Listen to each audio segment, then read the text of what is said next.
ये इस वक्त जो आप दृश्य देख रहे हैं, ये जो हल्के हरे पीले रंग के जो आपको पौधे दिखाई दे रहे हैं, ये सब अयार है। और अयार एक विशिष्ट प्रजाति है जो चौड़ी पत्ती तो है ही, साथ में इसका जो शहद है, जो इसके फूलों से जो शहद बनता है, वो विश्व के सर्वोत्तम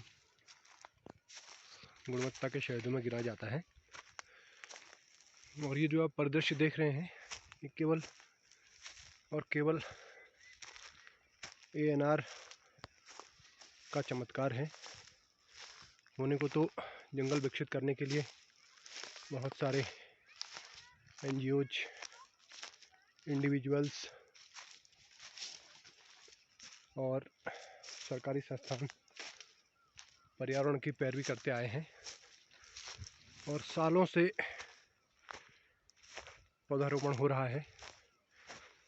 ये पौधारोपण कितना सफल हुआ है, कितने पौधे पेड़ बनकर विकसित हुए हैं और पौधारोपण अपने उद्देश्यों को पूरा करने में सफल हुआ है, ये तो वही लोग बता सकते हैं जो लोग पौधारोपण की पैरवी करते हैं।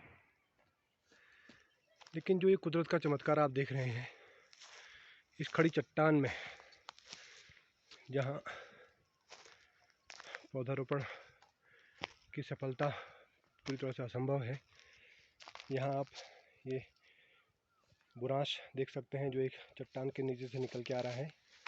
विशाल की झाड़ियाँ हैं, चीड़ के बगल से अयार है और एक ऐसा दृश्य बन रहा है जो पूरे मन को हर्षित करता है और आने वाले समय के लिए एक नई ऊर्जा देता है।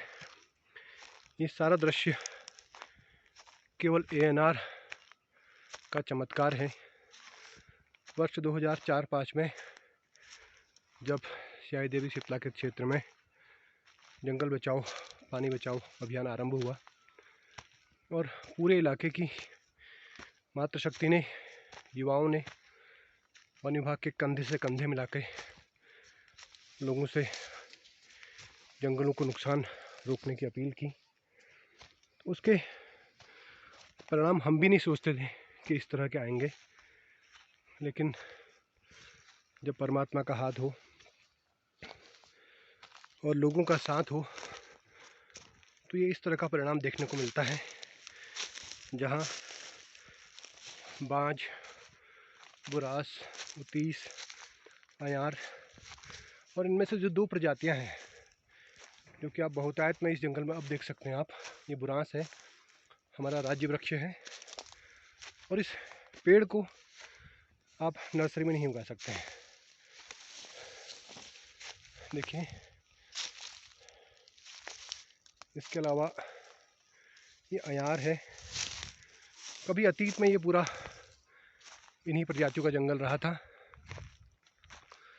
लोगों की ज़रूरतें जैसे कृषि उपकरण, हल, नहर, दनड़ा के लिए मजबूरियां थी, पेड़ कटे और उनकी जड़ें रह गई और वही जड़ें रह गई जिसने इस पूरे सिस्टम को वापस पुनर्जीवित किया है।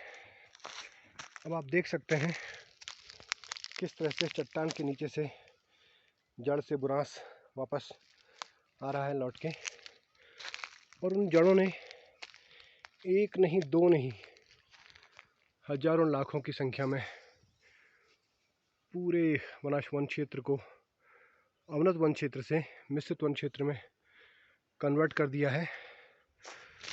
तो मैं आप सबके माध्यम से उन लोगों से जो लोग उत्तराखंड के जल स्रोतों के लिए, जैव विविधता के लिए और इकोसिस्टम को बिगड़ने से बचाने के लिए चिंतित रहते हैं, अपील करना चाहूँगा कि जिस तरह से स्याही देवी शीतला के क्षेत्र में जनता और वन विभाग के परस्पर तालमेल से केवल 15 सालों में ये जो मिश्रित जंगल खड़ा हो चुका है, इसको हम लोग पूरे उत्तराखंड में रेप्लिकेट कर सकते हैं। पूरे उत्तराखंड में अतीत में मिश्रित जंगल रहे थे और वो जिस तरह से यहाँ पर लोगों की ज़रूरतों के भेंट चढ़े, उस तरह से पूरे उत्तराखंड में लोगों के ज़रूरतों के भेंट चढ़े और आगे भी चढ़ रहे हैं। तो उन अवनत वन क्षेत्रों को जहाँ अतीत में कभी मिश्रित जंगल थे, पुनः अगर हमने हरा भरा करना है तो कृपया ANR पद्धति पर थोड़ा सा फोकस करें, क्योंकि यही वो पद्धति है जो आशा की किरण जगाती है। अब आप देख सकते हैं इस नज़ारे से, ये पूरा ANR का पैच है। इस ANR को आप नर्सरी में नहीं उगा सकते हैं, लेकिन यहाँ कुदरत ने महिलाओं के त्याग को, युवाओं की मेहनत को, ग्रामीणों के संघर्ष को स्वीकार करते हुए वापस जलवा बिखेरा है अपना। और पूरा जंगल चीड़ के नीचे देख रहे हैं आप, ये ऊपर पूरा चीड़ है और इसके नीचे ये पूरा मिश्रित प्रजाति का जंगल है, जिसमें एक भी पौधा नहीं रोपा गया है। रोपने की ज़रूरत भी नहीं है, क्योंकि जब इस तरह से ये काफल है, देखिए आप, ये हिसालों की झाड़ी है, जंगल वापस लौटा रही है। तो आप ही बताइए, क्या पौधारोपण के लिए कोई जगह बची रहती है? तो मेरा आप सबसे निवेदन है कि कृपया पौधारोपण पर जो पैसा खर्च कर रहे हैं आप लोग, उस पैसे को 5 साल तक ग्रामीणों को लोहे के हल देने में, ग्रामीणों को सस्ती गैस देने में, जंगलों की आग को बुझाने में खर्च करिए। तो आपको उत्तराखंड के जर्रे जर्रे में इस तरह का जंगल नज़र आएगा। बहुत बहुत धन्यवाद।